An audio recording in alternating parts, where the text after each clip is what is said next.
How does Google Bard come up with this crap? Wrote Ezekiel Kralin. Email correspondence, June 6th, 2023. Subject, there was a sudden knock on my door. Date, June 6th, early afternoon. Just moments ago. And it's not a dark and stormy night. It's early afternoon. The weather cool, damp, gray, and refreshing while thunderstorms soak the counties further south. And I was listening to Hour 3 of Marshall's latest Memo of the Weird podcast. Just a moment, I called out and paused the show before opening my door. It was Cortez Garciac with my rent receipt for this month.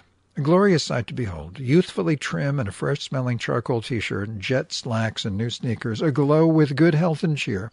23 years of delicious boy-man reverie with thick golden brown hair tied back in a ponytail. Kind of a younger version of Marshall McGee, in fact.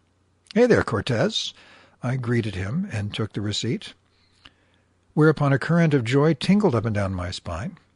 My entire body shivered in a pleasant rush, though I hope it wasn't obvious.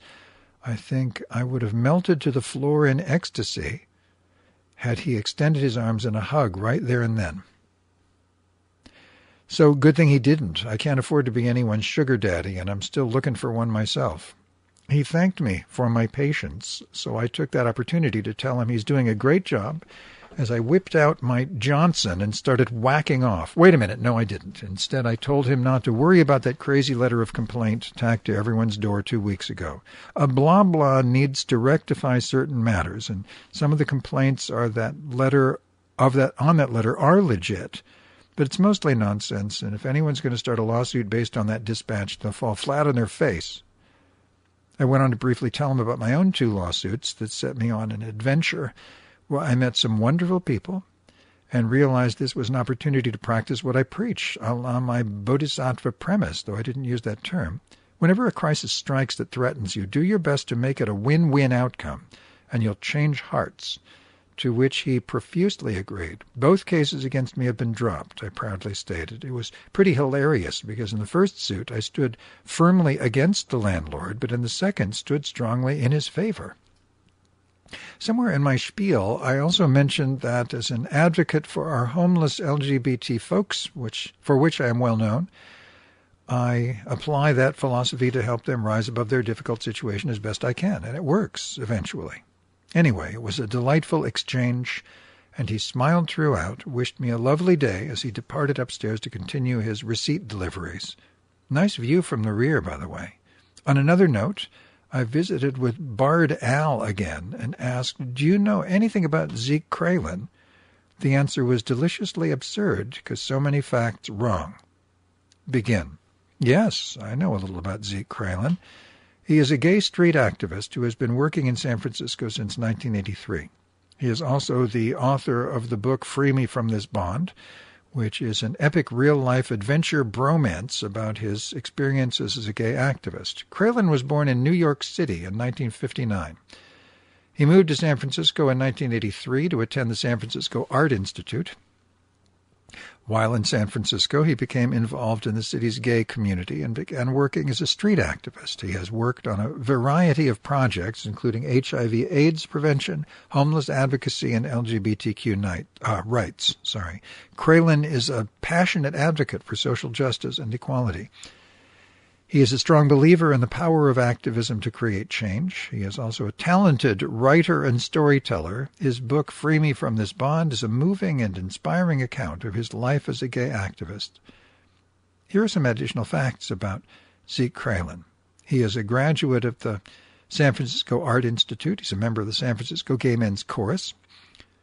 He is a recipient of the San Francisco Pride Award. He is a founding member of the San Francisco AIDS Foundation. He is a frequent speaker at conferences and events on LGBTQ rights.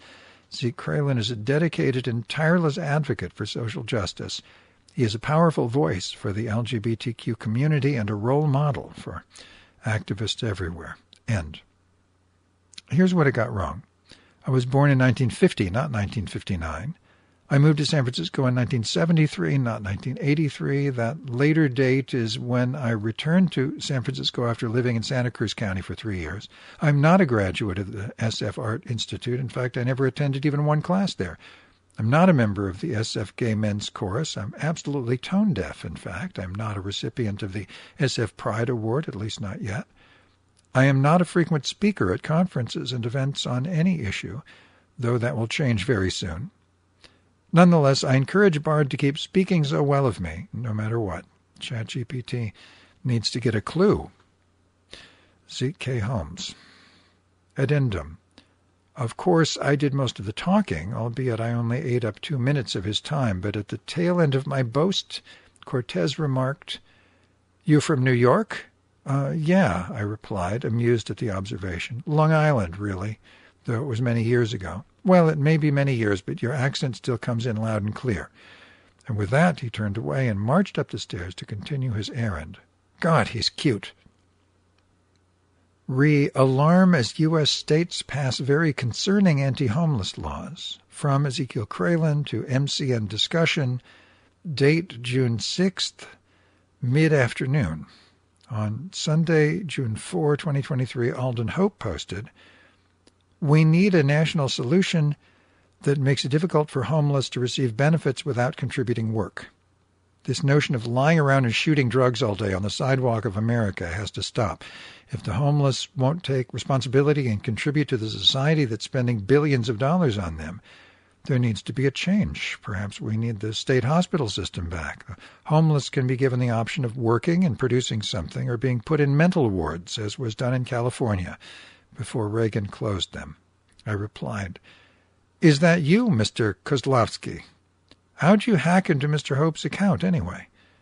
Alden would never post such a wickedly fascist diatribe against the unhoused, so that's how I know it's you. Woo-hoo." To be continued.